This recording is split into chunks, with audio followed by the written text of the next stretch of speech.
Welcome. My name is Norm Horofker, and I'm the minister of the Universalist Unitarian Church here in Halifax, Nova Scotia, in Canada. We gather here this morning in cyberspace, grateful for the technology that provides some sense of connection to one another as we celebrate the unique life of Wietske Gradstein. We do so in the midst of a pandemic. So welcome to all those who are here in person and those watching on Zoom or on YouTube from North America and from Europe. For those on Zoom, please ensure that your microphone is muted unless and until you're invited to participate in the service. Thank you. We're gathered here at this hour, family and friends of Wietske Gradstein, to celebrate her unique life. Welcome to all who have come to this service. Your presence here is a testament to the life of Wietske and a comfort to her family and an affirmation of the love that binds us all.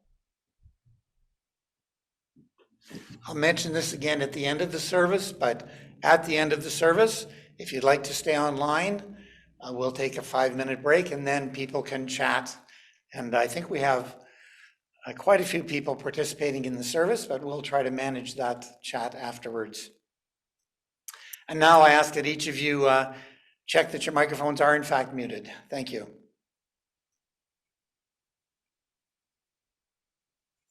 Now, as I invite you to join in this memorial service, that is the honoring and the valuing the life of Wietske Gradstein, we'll begin with the lighting of the chalice, which I'll do following these words. Though our spirit be but a feeble glow of a single flame, for the one who keeps it burning bravely to the end, death is not defeat.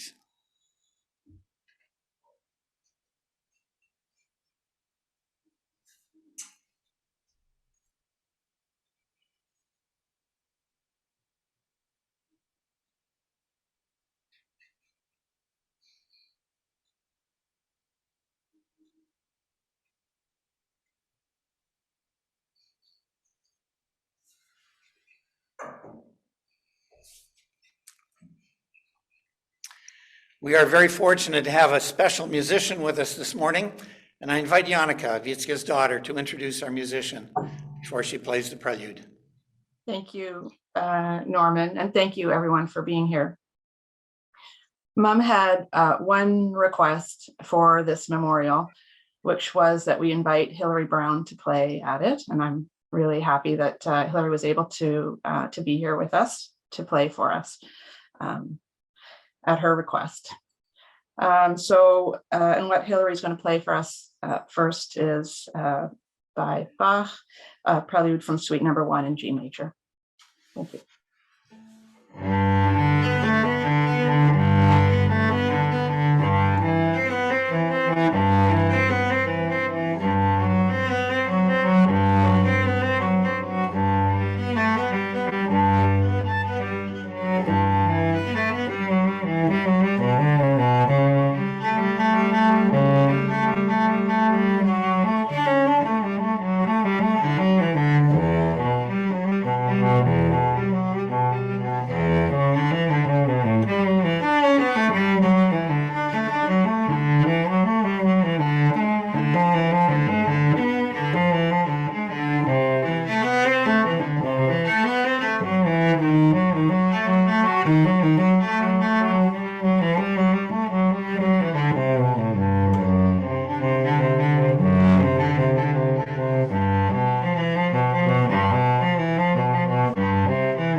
These words from Wietske's beautifully written obituary.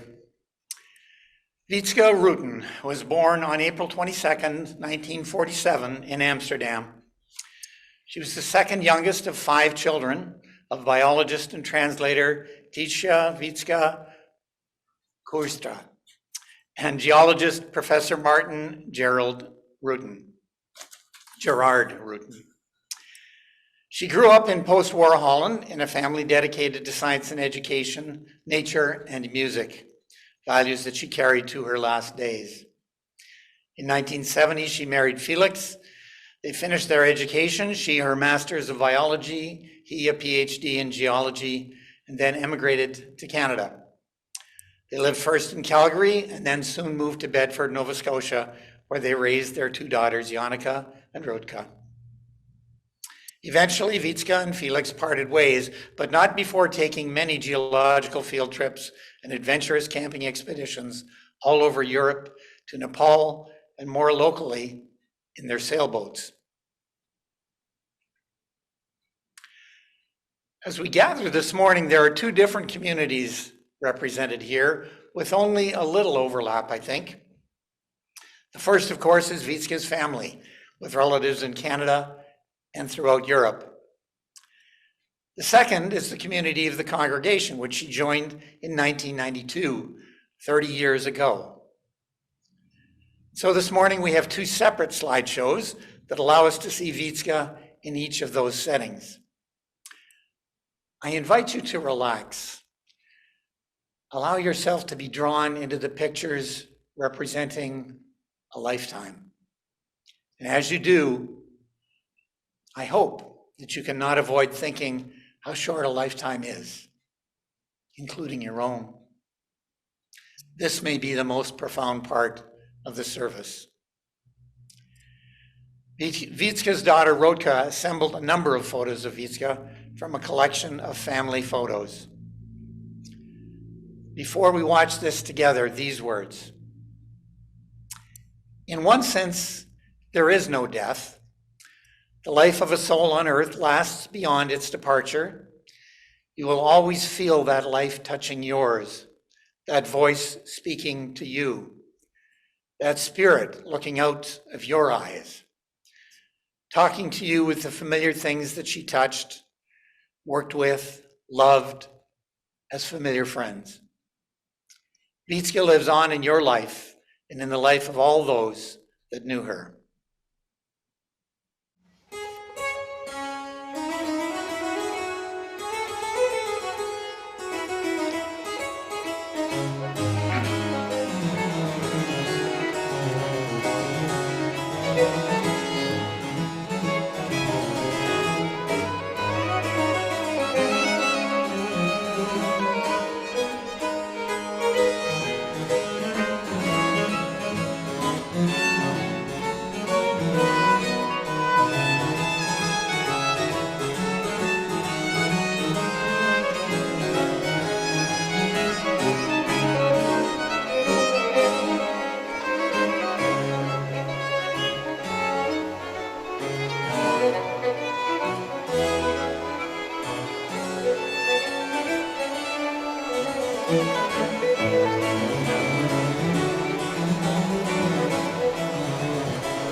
A lifetime.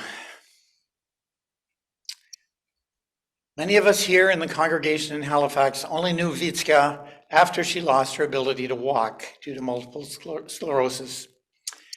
It is such a gift to us to see those pictures of her sailing and camping and hiking. And now a contribution for Wietske's second constituency, a slide presentation of her life here in the congregation with pictures assembled from members of the congregation.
And now I invite Janneke to deliver the eulogy. Oh, I'm Janneke. I'm Wietske's oldest of two daughters. And Paul, if you would like to put up a picture of my mother, that was taken at Thanksgiving a year and a half ago. We'd gone out for supper together and we were taking a walk back along the Sackville River. That's me with her grandsons and our dog, Sam. So the first thing I want to say is that I'm floored by how many people have reached out to me in the last few weeks to pass along their condolences. I knew my mother had many relatives and friends, but I didn't know it was quite that many. So thank you very much for your kind words and your support. My mother was heroic. She had grit and she was strong. And like many gritty, strong people, she wasn't exactly soft and sweet, but she was relentlessly fair and determined. Nevertheless, I have a few soft memories of my mother that I thought I would share. I want to remember these. When I was very young, we used to go sailing as a family. On one trip, we visited a beach somewhere in the Maritimes. I don't remember where. We played on the beach, and the next morning we set sail. We sailed for the whole day, and then at bedtime, we realized I had left behind my beloved Teddy, stuffy that my grandmother had given me. It was on the beach, a full day sailing away. I was, as you can imagine, completely distraught. And knowing my family, I think their instinct would have been, well, you left it, you learn from consequences. Thankfully, that is not the approach they took. My mother made my father turn the boat around, and we sailed all the way back and retrieved the stuffed animal. Many years later, when I was 15, my parents sent me to live with her older brother, Rob, and his family, who are here today, for grade 11. Those were the 1980s, and we didn't just fly back and forth across the ocean at the drop of a hat the way we did before COVID. I knew I wouldn't see my family for a year, and by December, I was good and homesick and missing my mother. On December 5th, we were celebrating St. Nicholas Day, which we do in the Netherlands, and suddenly there was a knock on the door. To my great surprise, there was my mother. She had come across the ocean to visit me. But mostly my mother was tough. If we were bored, she would make us sit in the middle of the floor and do nothing. Obviously, we'd quickly think of all the fun things we'd rather do than sit there. If I accomplished something, there was not much point in telling her. She usually knew anyway, as she was quite nosy, and she would invariably say that I could do better. 10 years ago, when I earned my certification in emergency medicine, I didn't tell her because I knew her response would be that I shouldn't brag about my accomplishments. She would always make sure I knew that doctors were not as great as they thought they were. However, I often heard her proudly tell people that her daughters were doctors, and somehow she seemed to know that I'd earned that specialty certification. Not allowing us to brag stemmed, I think, from a strong value in equality. Mom believed everyone should get an equal chance, equal recognition, and an equal say, and should also be equally involved. We should all work equally hard and expect no special accolades for doing what was expected of us. Obviously, that rubbed us the wrong way as teens when we thought we were very special and unique. But I think this firm expectation that we accomplish equally well seemed to work out okay in the end. In fact, she was equally exacting of herself, and she accomplished things that most people would think were impossible in her circumstances. It seems she forgot to consider her disability and continued to expect herself to be equally independent and community engaged as any able-bodied person around her ought to be. In fact, she was often shocked and annoyed when it seemed that her disability might pose a barrier, as though that was an outrageous proposition. She expected equal engagement and involvement and access, not really because she was particularly entitled, or she really wasn't, but because she believed it was right for everyone. Another salient quality of my mother's was that she was systematic and reliable. If she said she'd do something, she always did it. She never, ever forgot a birthday. If she had a project, she put aside time to do it, and when that time came, that's what she worked on. She had very specific slots in her agenda every week for specific goals. In recent years, Mondays were Advocacy Day, and that was the day she researched or emailed or called or visited people about things that were important to her. Those issues recently were advocating for the recommendations of the Truth and Reconciliation Commission and promoting the virtues of sit-to-stand lifts. Sit-to-stand lifts are something that I'm willing to bet that anyone here has likely heard more than an earful about. Another part of Mom's invariable routine that perhaps many of us can relate to was her morning coffee with milk, not cream, because she was disciplined about her diet. During her last week, which she spent in hospital, she savored the coffee which my sister dutifully brought her every morning. Even by the last couple of days, when she was essentially in a coma, she would still wake up around 7:30 in the morning, and we would give her coffee on those little pink sponge sticks. She would mumble fantastic and seem to enjoy her coffee so much and then slip back into her coma. I almost thought to myself that we'd have to make sure the cemetery was close to a Tim Hortons. Finally, I think it's important to note how much my mother loved music. She was always listening to or playing music. As a child, I often fell asleep to her practicing Bach on her cello. In fact, I remember the same piece that Hillary just played, hearing it many times, or listening to loud symphonies. If you visited Mum, there was usually grand music playing, the bigger the better. She loved Handel's Messiah, and she participated in the yearly Messiah from scratch for as long as I can remember. I think she also either played in or attended a recital of some kind almost every week. While she was in hospital, I played lots of recordings for her, but she especially loved to hear people play for her. Her family in Holland sang for her over Zoom. I sang for her, and she tried to sing with us. Michelle's daughter, Erin, played violin for her. Marlene and Declan played for her, and Norman came every day and played his wonderful ukulele for her. She would beam and smile and murmur beautiful when she still could. I'm grateful for so many things that I think are worth sharing here today, and I won't be able to go through the whole list, but I'm so grateful for home care. I know that she was quite hard on home care with her high expectations. They supported her to live a pretty normal life in spite of being essentially a paraplegic with only the function of one hand and a rather loud mouth for the past several decades. I'm very grateful for her wonderful neighbors who were always there to bail her out when inclement weather or scheduling meant that home care couldn't come to get her out of bed or do her tuck-in, as she called it.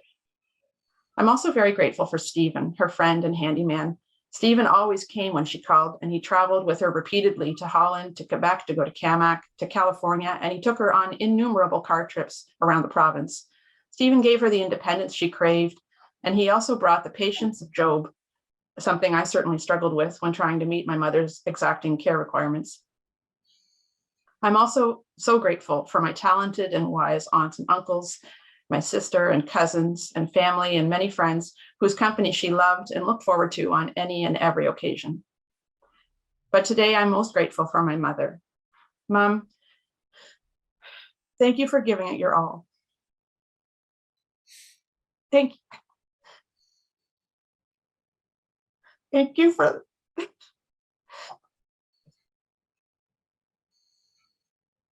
Thank you for the stern upbringing, as well as your softer moments. Thank you for insisting on hard work and equality and inclusion. Thank you for your love of music, your commitment to good causes, and teaching us what it means to be dependable. Many years ago, I gave my mother a pendant that had inscribed on it a fist with an arrow and the Latin words tenax propositi. This means tenacity, but it can also be translated as obstinate. Mom laughed when I gave it to her and immediately put it on. She said it was exactly right, and she wore it proudly from that day on. In fact, she wore it until the day she died and has taken it with her to her grave. In conclusion, I want to say thank you, Mom, for showing us the true meaning of tenacity in a way that none of us is likely to ever forget. Thank you, Yannicka. You provided a beautiful picture of your mother, and she's still with us in our thoughts. And as you were reading, I heard her say to me, Norm, what about the land acknowledgement? Wietske was very active in the Truth Healing and Reconciliation Committee that we have here. In fact, she insisted that we add the word healing to the name of that group. And standing in the sanctuary here on the wall next to me is a map of Mi'kma'ki, the land that we occupy now. That's the ancestral territory of the Mi'kmaq people. And Wietske would have wanted me to acknowledge that at the beginning of the service, so I do it now a little belatedly, asking for Wietske's forgiveness. And wherever you are in the world, particularly in North America, you might reflect for a moment on the people that occupied that land before European settlers arrived. And now Rob Rutten, Wietske's older brother, will share some remembrances and thoughts. Hello, my name is Rob, and I am indeed the elder brother. We are 5 years plus exactly 1 day different, and so we had adjacent birthdays. Sometimes we did them together here, and sometimes we did them together in Bedford. 5 years ago, she came here with Stephen for her 70th birthday, and this year we should have done the next quintet 75. Now, since I know her the longest of everybody here, I will go back to her childhood. And I want to single out one aspect only, her rich fantasy. She had lots of that, as a child already. When she was 4 years old, her kindergarten lady, a family friend, said to my mother, "Wietske is amazing. She is always playing happily, with others or by herself. She is never bored, not even when she just sits by herself." And that was because of Mieke. Mieke was her best friend. She was all fantasy, but not for Wietske. They played together, they told each other secrets, they gossiped about everybody, and they are always having fun together. And I believe that Mieke lasted quite a long time. And as you know, fantasy never left Wietske, nor her strong belief in her own fantasies. And during a visit to us here in Holland, she copied reminiscences from her mother and put these together in a novel called Zuurkool met Spek 20 years ago. And that novel describes our mother's life with us. Some of it is almost fact, but most of it is fantasy. Oh yes, much more is fantasy than Wietske would ever concede. And Kees and I didn't dare to argue, just as we had learned not to doubt the existence of Mieke long ago. I like to think that overall her life got enriched by her fantasy. I also know that things went wrong from it. But in any case, her life was enriched by many of you in your friendships and by daily taking care. I don't know most of you, but I thank you much for being there the past years. Thank you. So now I'd like to introduce Wietske's other brother, Kees Ruden. Kees is older than Wietske, born in 1945 in the area of Holland that was just liberated by Canadians at the time. He organized many trips with Wietske and various family members to Kamak music camps in Montreal. Well, I'm Kees, the middle kid between Rob and Wietske. On this photo, which you can't see at the moment, I'll skip that. Some of you may have noticed that Wietske is a very strong-willed and stubborn person, and some of you may have thought that this strong-willedness was due to her illness. I think it's just the other way around, and that she could cope with her illness by being strong-willed and stubborn. Also, some of you may have thought that they were somehow guilty of her sometimes dramatic meltdowns. I think this is highly unlikely, and I will try to tell you why so that you can rest at ease. You guys have to realize that strong-willedness is just a very strong family trait in our family. Here we are on our salmon fishing boat on the River Rhine, and I'm in the middle and Wietske is on the side, and Wietske, of course, has something very interesting to look at. Well, I don't see anything, which is something that happens fairly often. All of us have this trait to some extent, with Wietske maybe doing a bit more. Rob is known to have thrown boerenkool, that is curly kale, right across the room in temper. And I commented when seeing the picture of Vigeland that it is exactly like myself. And Wietske was doing such regular tantrums already as a 5-year-old kid. My mother, on the other hand, invented a very simple family remedy. In case of a tantrum, she would shout, "Tijd voor het kop onder de kraan," or "time to put a head under the tap," which was then beautifully carried out by the other children until the screaming stopped. This family remedy really worked very well. The only regret I have is that we never taught Wietske's magnificent home care people this simple remedy to deal with her. The next, my family will sing in a song that Wietske loved when we sang it to her in hospital last week. I'm sorry the song is in German, but I'll give a summary. The song describes moose that come down from the dunes in the Baltic Sea to drink water. Then these large-headed animals from long ago disappear again into the mist as through the big portal of eternity. Abends ziehen die Elche von den Dünen, von der Farbe an des Hafenstrand. Und die Nacht wie eine gute Dächt, hielt hoch über Haff und Land. Und die Nacht wie eine gute Dächt, hielt hoch über Haff und Land. Ruhig trinken sie vom großen Wasser, darin Sterne wie am Himmel stehen. Und sie heben ihre starken Häupter los in des Sommer, in des Wehen. Und sie heben ihre starken Häupter los in des Sommer, in des Wehen. Ruhig ziehen wieder sie von dannen, Wesen einer längst vergangenen Zeit.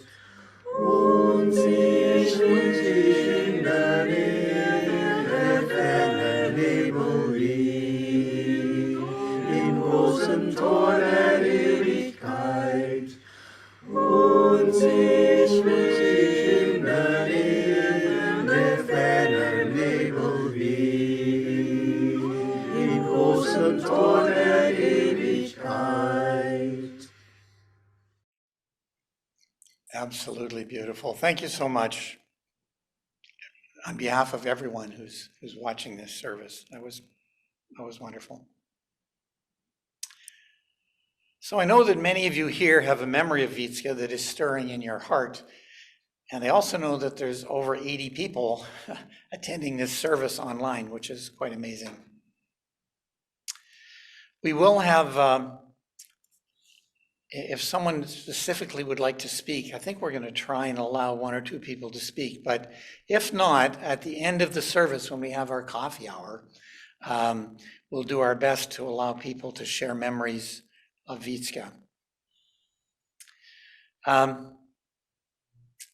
Susan, I will share one note I got from Susan White, member of the congregation, who is now living in British Columbia. She sent me this. Wietske once said something that has stayed with me for a long time. We were doing a Valentine's party with the children, part of the religious exploration program. And we were naming something that we loved. Well, Wietske said she loved her disease. And that really shocked me. But she said it was because it taught her to be grateful for being alive. Because of that, she said yes to opportunities because you never knew how long you had to live. So she had many extraordinary experiences. Such an important lesson. Take care.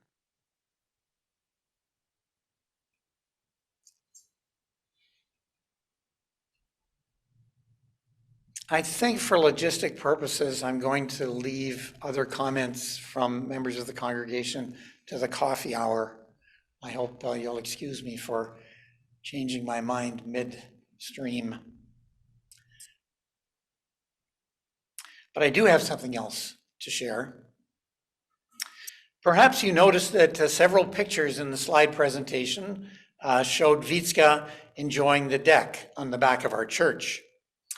I think she enjoyed it more than anyone in the congregation, even though someone had to open the door for her and hold her coffee while she clambered over the uneven threshold and down a little rickety ramp in her wheelchair. The deck is on the south side of the building, and in spring and summer and fall, it's a gorgeous place to be.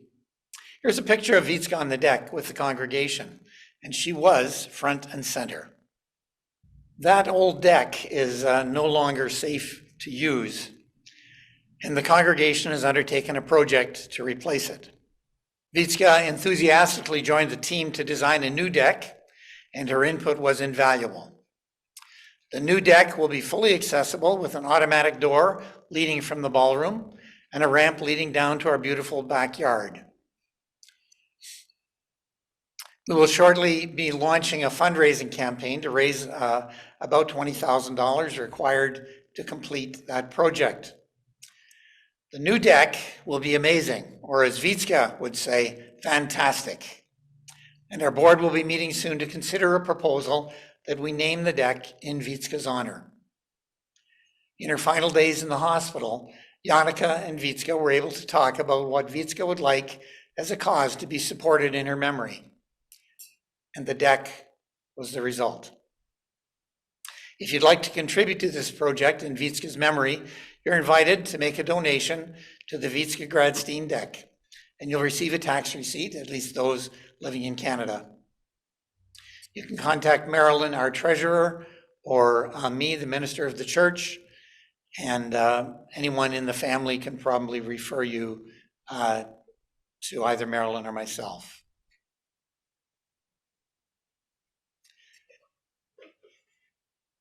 And now I'd like you to prepare yourself and relax and heighten your senses for something special. Wietske was the service assistant for our Sunday service on January the 16th. That was only 2 weeks before her death. No one knew that her health was in peril.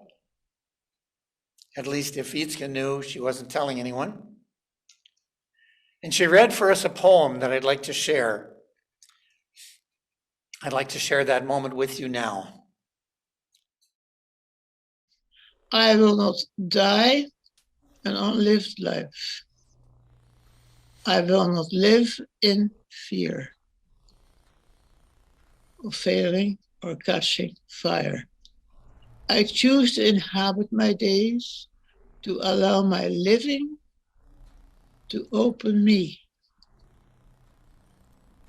to make sense, to make me less afraid, more accessible, to lose my heart until it becomes a ring, a torch, a promise.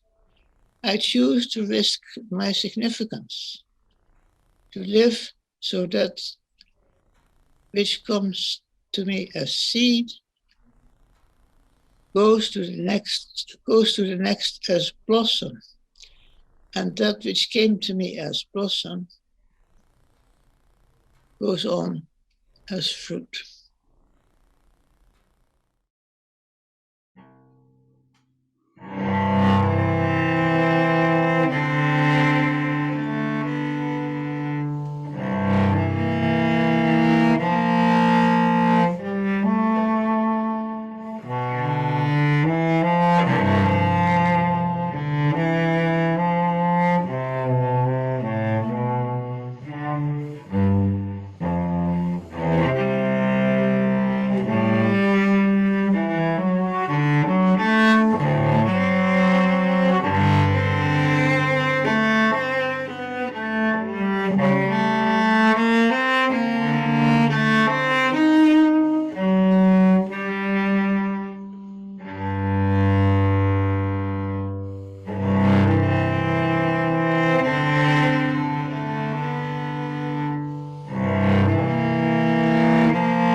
We should all take a deep breath.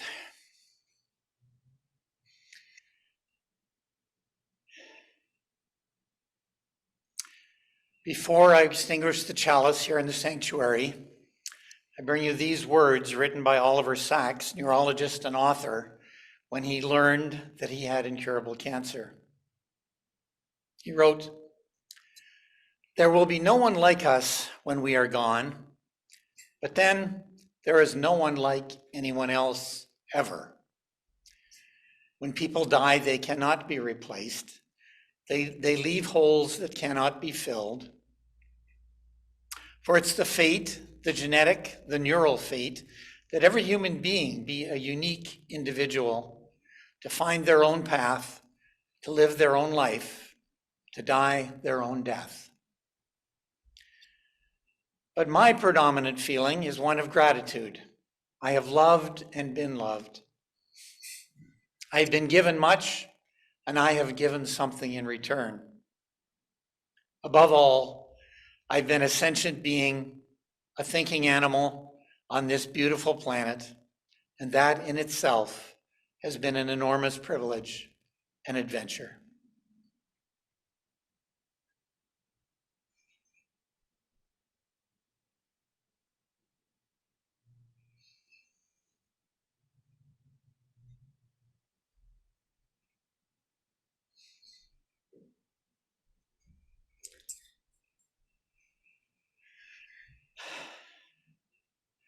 Let us now honor Wietske's life by living our lives, this precious gift of grace, more nobly and lovingly in the days ahead. And as you return to the routines of your lives, may a great and abiding peace go with you. Spirit of life and love, God of our understanding, the spirit of Wietske that filled our world has become one with eternity. Grant to us who grieve this death a sense of comprehending compassion, and a meaning in which all things are understood and made whole. May the love in your hearts join us together in richer ways than before, and in time lead us to a peace that passes understanding. We know that Wietske's spirit lives on in us and through us, and in the lives of the many souls that she touched. May our lives now honor her memory. Amen.